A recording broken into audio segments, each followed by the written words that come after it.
দ্রুত নৌকা ছাড়াও। 6 মাসের পর দরকার হলে 6 দিনে আমাকে নিয়ে যাও। আমি যে মধুমালার দেশে যাব, আমার মধুমালাকে দেখার জন্য আমার প্রাণটা কি ব্যাকুল হয়ে আছে।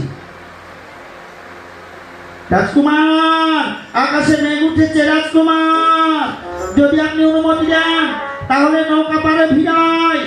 না না মাঝিমাল্লা, তোমরা নৌকা পারে ভিড়ায় না। আমি চাই না ঝড় ঢুক, তুফান ঢুক, যা খুশি তাই হয়ে যাক না কেন, আমি মধুমালার দেশে যেতে চাই। কেউ নৌকা পারে ভিড়াবে না। আর এই কথা শুনিয়া সৃষ্টিকর্তা বেজারও হইল। আকাশেতে মেঘ বৃষ্টি নামিয়া আসিল,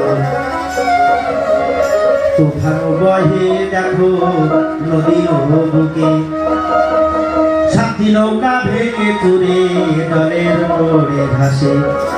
মাঝিরা সব ভেসে গেল গেল সাথী নাও, মদন কুমার ভেসে ভেসে 16 কলার গাছ।